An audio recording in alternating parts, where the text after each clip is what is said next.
secret weapon. You guys can't know. Just a little pre-workout, a little mixture of some stuff, you know. Since you guys filmed Jay training back, I figured I'd train some back too. But I need a little extra help, so, you know, I got some jacket and stuff, but the other stuff I don't think you guys should know about quite yet. I don't know. I don't know if I should tell you what I'm taking from Muscle Tech, but I don't know. You guys are lucky, so it's just taking that neural core, that's that new stuff that was out, so.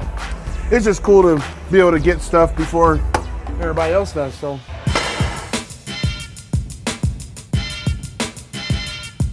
You know, I try to start every back workout with some, you know, wide grip chins and just to warm up with. I think working the outer lats for me is important. I want to say they're easy. I mean, they are, but you just do it.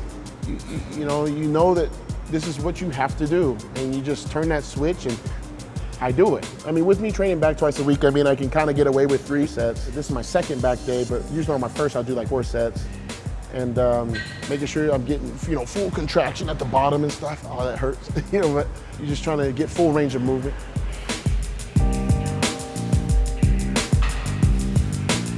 Each day, you know, starts off with the same routine. You know, you get up, go do cardio, you eat and shower up and all that stuff. But when it comes down to the actual training segment, you know, there's a different level of focus. You're trying to use your mind and your muscles to connect together to try to yield these results. Everything has to count, so you're gonna be serious. The minute I strap it in, I'm locked in, I'm trying to make these weights understand that I'm beating them up, not the other way around. And if I get sore from it, it'd be no different than me just winning a boxing match. Yeah, I'm gonna get hit too, but at the end of the day, I'm gonna be the champion, I'm gonna win.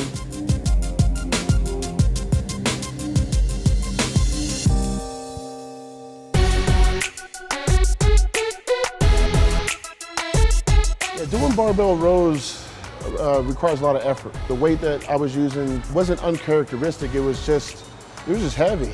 And today it was just a little bit heavier than the other day.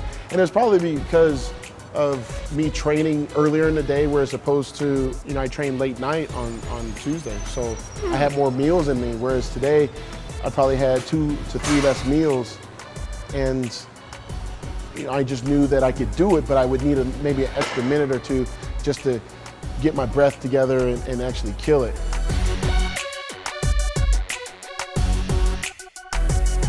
You gotta do whatever you gotta do. If you gotta scream and holler, you know, it's not to be arrogant, it's not to show off, it's just that I'm channeling all the energy I have, whether it be a low carb day or a high carb day, just to try to kick some butt, you know, and have fun doing it.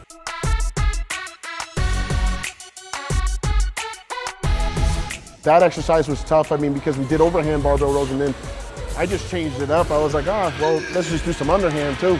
And actually the underhand was easier than the overhand for me. That was good reference for me to realize, okay, maybe I need to spend more time doing overhand and then do exactly what I did today, which was, you know, do more overhand and then do underhand right afterwards, because obviously the underhand is no problem.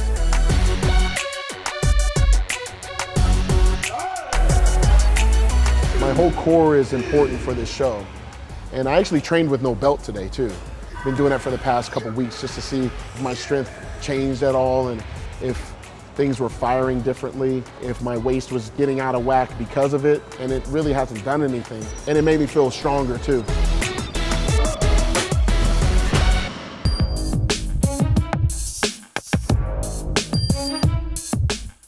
I don't have a whole lot of time.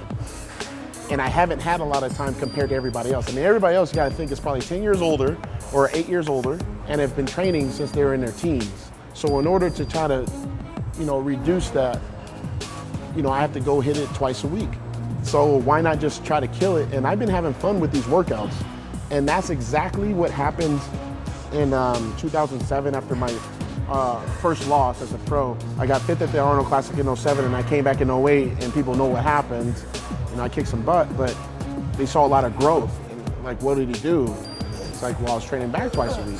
And I thought, why don't I just do the same thing, but with some new added techniques and new fire? And it's been working good.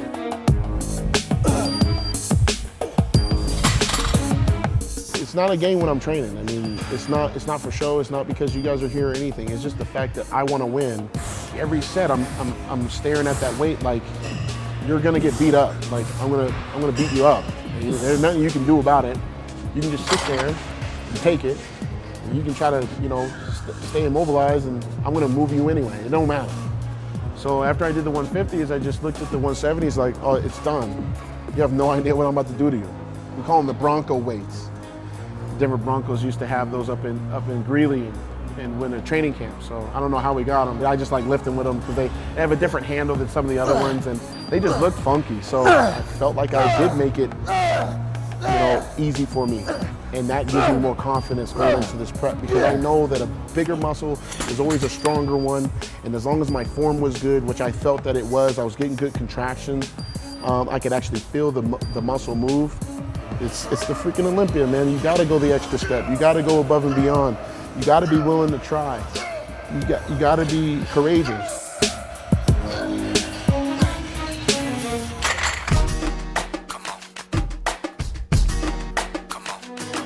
Instead of just doing 3 to 4 sets, I try to implement Hani Ramblaw's FSC7.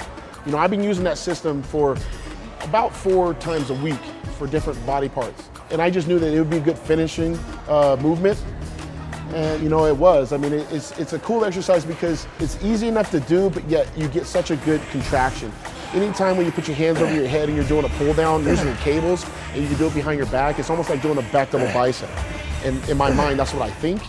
And I'm able to get really good contraction, and I can't see my back.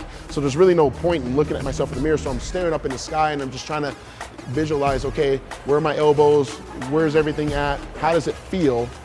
Making sure that, okay, equal distribution between both muscles, both arms and this and that. How is everything feeling? Oh, it feels good. Okay, keep this going. And the squeeze that I'm getting is just gonna create that pop that I usually have, especially on a back double bicep. So that exercise is just fun. It's awesome, and I love the training system. I mean, I've been doing it for like almost 4 years now. I've been using it before everybody else, and I've been able to know about all the secrets before we give them to you guys. So I'm just here to share it. Shout out to Hani for showing me something new, so I can, hopefully be the next champ.